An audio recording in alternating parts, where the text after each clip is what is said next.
Hello, my beautiful souls. Welcome sa ating tarot reading sessions. Keep in mind, general reading po ito. Maring mag-resonate, maring hindi.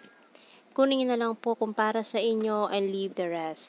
Maaring mag-shift na energies or magkabaliktad ang sitwasyon, kaya kayo na pong bahala kung saan kayo nakalugar sa reading natin. Okay, so let's see.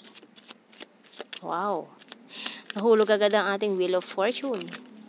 And then, ang mga nag-flip na mga cards natin. So, we also have here this Page of Wands, the Five of Pentacles, and the Shadow Side or the Devil. Ayan.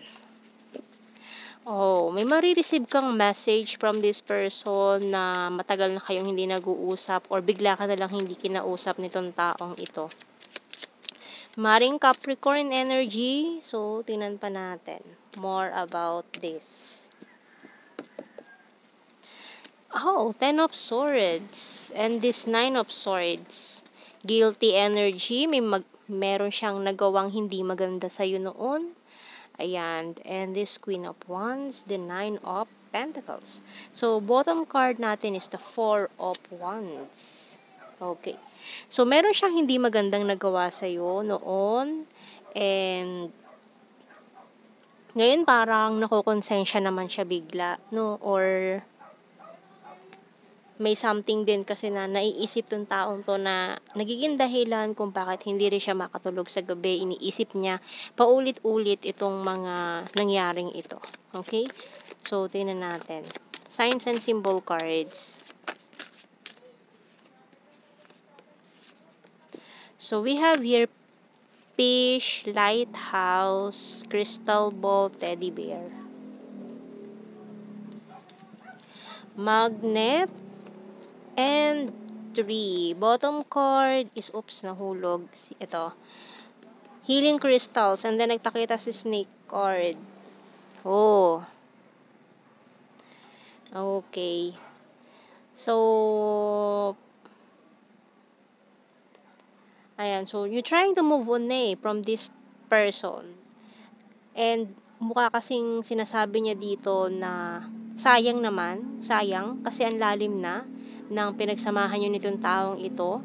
Parang, you know this person, parang half of your life na ang pinagsamahan nyo, ganun kalalim. Kaya parang nanghihinayang siya na gusto niya ulit bigyan ng chance or itry again tong connection na to with you. Lalo na kung parang misunderstanding lang yung nangyari.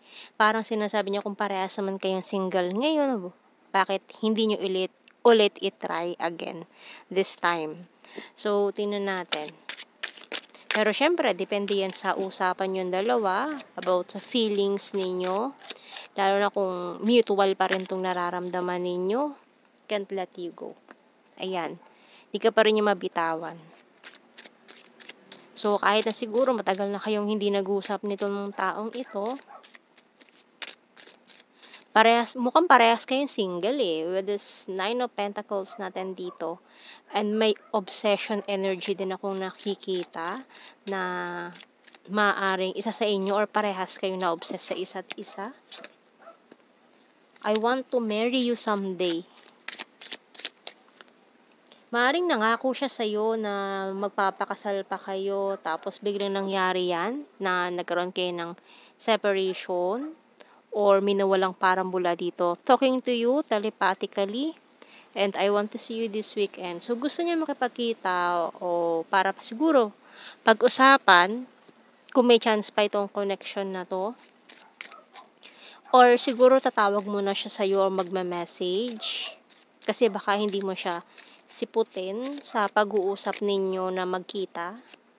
Ayan, powerful and discipline. Ayan, this is not over yet. So, parang unfinished business. I'm being defensive and you're my destiny. So, siguro kasi sa haba-haba ng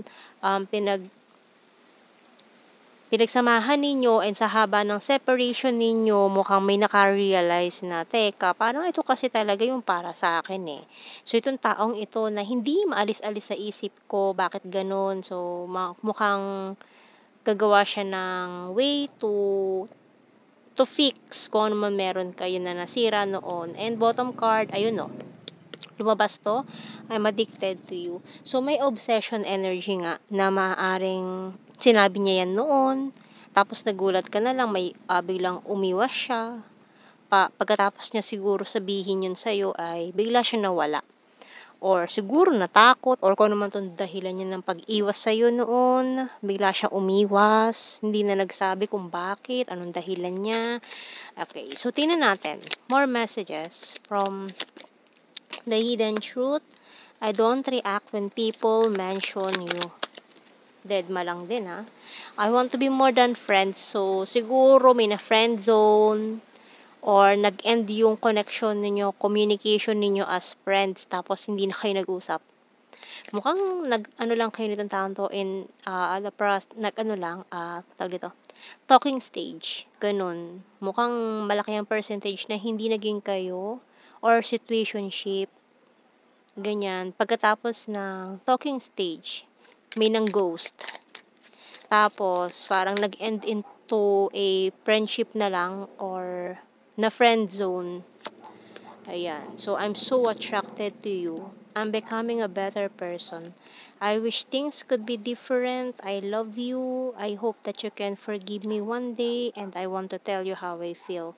So, ito na. Although may feelings naman siya sa'yo, lalo na kung sino man yun ng friend zone dito, may feelings siya, pero parang naguguluhan pa siya ng mga panahon yun, hindi pa siya sigurado sa connection yung dalawa kasi parang bata pa kayo, ganyan. And gusto pa niya mag-explore. Ayan, hindi pa siya talaga sigurado noon or hindi pa siya ready pumasok sa isang commitment. Bottom card, we need to let each other go.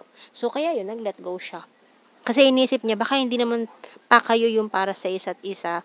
Pero after nga na tong separation ninyo, dumaring, dun niya na-realize na may something sa inyo na hindi basta-basta maiwasan. Ayan. So, we have here DV. P H N I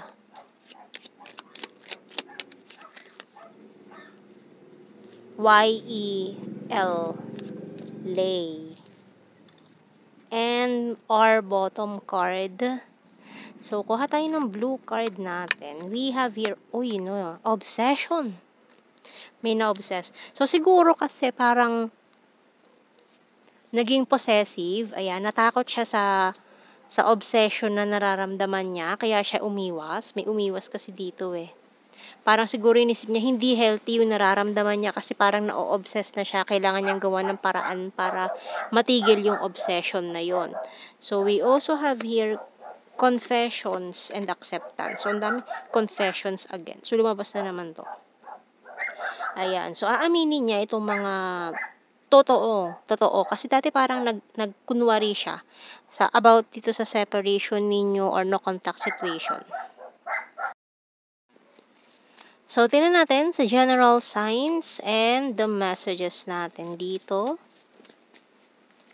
We have here food lover, logical, soon, past person, fantastic friend. So, ayun parang more on a friend, flirtatious, green-minded, North PH, intelligent, Aquarius, weird, athletic, confusing. So, kasi nga may na-confuse pa noon or hindi pa talaga totally ready yung mga panahong yun. Overthinker, gorgeous, karmic relationship, popular, Scorpio, province, mirror, and September. So, ayan. Yun ang ating reading, my beautiful souls. Thank you for watching. Take care and God bless. See you in our next reading, guys. Bye-bye.